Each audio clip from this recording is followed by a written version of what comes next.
Good morning. Day 22 something since Christmas. I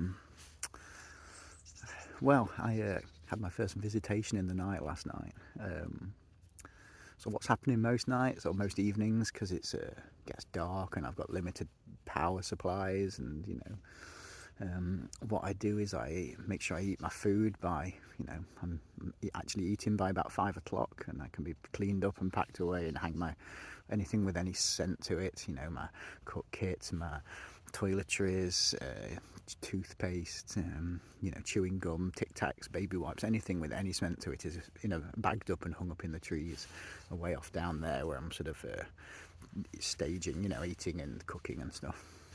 And then I retire back up here, sit myself up in my bug net as the sun drops, and get cosy in my tent sort of thing, wrap up in my sleeping bag.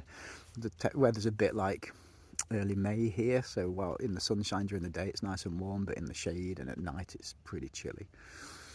And inevitably I'm then falling to sleep pretty early, and then consequently waking up nice and early as well. So I'm waking up at like 3:30 most days. I usually nod off back to sleep for a little bit then. So it was my third night out here in the forest. I've not seen any wild boar, seen or heard any wild boars, seen evidence of them, and I was properly sound asleep, like fully asleep. It was only 11 o'clock or something. I've been asleep for maybe a couple of hours. And then I heard a noise just near my tent, woke me up. I immediately went psh, psh, psh, like this, like I would if I was trying to shoo a cow away as I'm going through a cow field or something. And I heard something scamper off. It didn't sound that hefty. It didn't sound like as heavy as me, for example. It's hard to tell, but it didn't. So I think it was perhaps a young one or maybe a small female or something like that. I don't know, but it scared it away. But it occurred to me after I'd done it. It was an instinctive thing I did, and it occurred to me afterwards that I'd startled the thing, and that's apparently, from what I've read, is one of the things that can cause them to charge. So didn't want to get caught zipped up in my sleeping bag, zipped up in the bug net, with a angry hog charging at me. So I kind of got up and put my trainers on, got my pointy stick that I've sharpened, and I sort of just went off down the track a bit in the direction it had gone, and just sort of listened. I was beaming out my head torch at full beam to try and see it, and I heard the distinctive kind of noise of a hog noise just off in the distance. So I didn't pursue any further. I didn't want to appear like aggressive as though I was chasing it, but I just sort of stood my ground with my pointy stick, like a caveman. I stood there for sort of 20 odd minutes until there was just no sound at all, and it had gone. And then I kind of came back to my tent and spent most of the night asleep with my trainers on, because I didn't want to be trying to climb a tree in my socks if the thing came back. Nothing happened in the end. I've had a look this morning, and there's maybe the odd little hoof print or trotter print, whatever you'd call them, but the ground wasn't all turfed up or anything like that. But yeah, certainly it got the adrenaline to kick in last night, just because I looked up on the internet what to do if a wild boar attacks, and you read all these horror stories and stuff, and it was like, oh my goodness. And I think the reality is that they're quite, shy, realistically. If it had been like a big aggressive male, it might have been a different story, but anyhow, so that was that. So yeah, the psh psh noise that I make, if you're walking through a cow field, back in the UK, cows kill more people than any other animal, I think, than all the other animals added together, just probably because of the largest, potentially most, dangerous animals that people regularly come into contact with. I think the issue is when people have got dogs and maybe the cows have got calves, and if it's like a little fluffykins kind of dog and the cows start coming aggressively, and someone who's uneducated in how to behave around livestock, they tend to pick their dog up, and at that point the cows then attack the person. What you're actually supposed to do, while you should keep your dog on a lead when you're in livestock areas, if the livestock start coming for you, you let your dog off the lead and let it run away. The cows will chase the dog. You get yourself safe to the side of the field, and then you call your dog back to you. Your dog's fast and nimble enough to look after itself, but if you hold on to the dog, or if you pick it up, that's how you end up getting hurt. And even farmers end up getting injured by their own cows, sometimes by mistake. Obviously I work out in the countryside, I know farmers, and there was a local farmer to me who last year, I think it was, might have been the year before, and he had one of his big heifers in the yard, and it just leant up against him and crushed him against the wall, and he's now got life-changing injuries. He was mangled. He survived, but not in a way you'd really want to survive, and that was his own cow. So do be careful around these things. How long have I been? 5 minutes. So I didn't plan on talking about any of this today, in all fairness. It was just, what happened in the night. I've had a look. There's nothing I can show you. There's a couple of little hoof prints in the floor, but they don't really show up. They're just dark marks or whatever.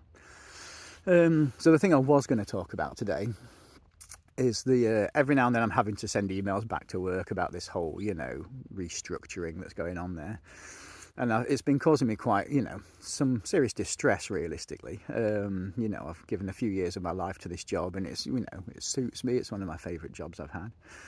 But, and I've been resisting the change, and it's been causing me, some inner turmoil. And then a couple of days ago, I decided to just play with the idea of, okay, what happens if I choose to accept the voluntary redundancy? I had a look on the government website to see how much I might get as a severance package. And it occurred to me that my real goal is to become nomadic and just keep cycle all the way around the world if I can do it. And while I love this job and it's been great for the period I've done it, that doesn't really, staying working then doesn't really fit with that goal of the nomadic lifestyle. And maybe, while I'm already in this transitional period, the synchronicity of the timing, maybe that was the choice. And as soon as I started thinking like that, all the inner turmoil just went away. It was like, rather than the uncertainty of my fate being in the hands of someone else who doesn't really care about me, it kind of feels like taking hold of the reins and choosing my own path.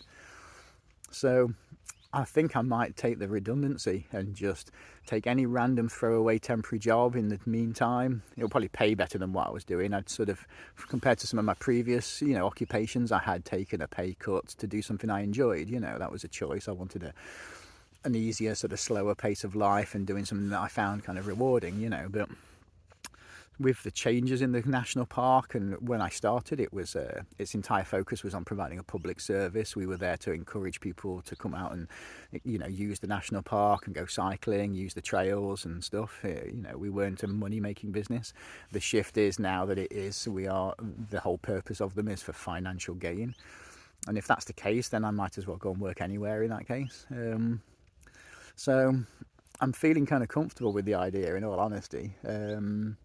It's scary. Again, it's uncertainty, but it's like an uncertainty that I can steer rather than it being in someone else's hand, rather than just circumstances dictating, my way forward. I'm sort of forging my own path, and that feels better, quite frankly.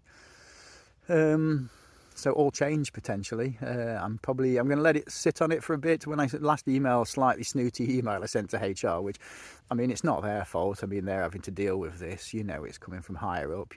Shit rolls downhill, as they say. So I did send a slightly snooty email to them about it, but I'm going to let it, percolate for a day or two more, and I think I'm probably going to send an email and inquire what the voluntary redundancy package is. For the first couple of years of working for the National Park, I was on like a casual contract. I quit my main job and just went working for them. It was my sole job, but it was like a 0 hours job until an actual position came up that I then applied for. So I'll be curious to know whether they'll count that first 2.5 years of, casual work. It was my main job. I was working full-time hours, but it was a 0 hours contract. So I'll be curious to know whether they'll include that as part of the calculations for the severance pay. So where am I up to? 9 minutes. Yeah, so that's where I'm at today. I'm going to wander back into town. I've not had a great night's sleep. As by the time morning rolled in, I took my trainers off and actually went back to sleep for a bit when I was fairly sure the hogs weren't coming back. But you know how the army, when they're in a tactical situation, they sleep with their boots on. It just made sense to sleep with my trainers on, but it meant I couldn't zip my sleeping bag up properly, so I wasn't quite as warm, and so I'm feeling a slightly worse for wear today.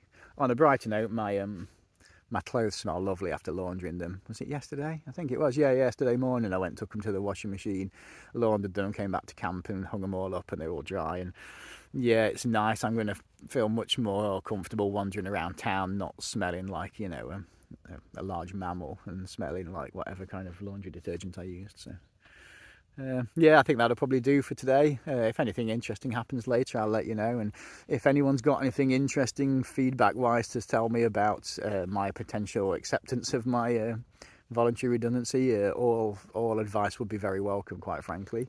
Yeah, I guess change is here to stay, is the saying. Anyhow, speak to you later.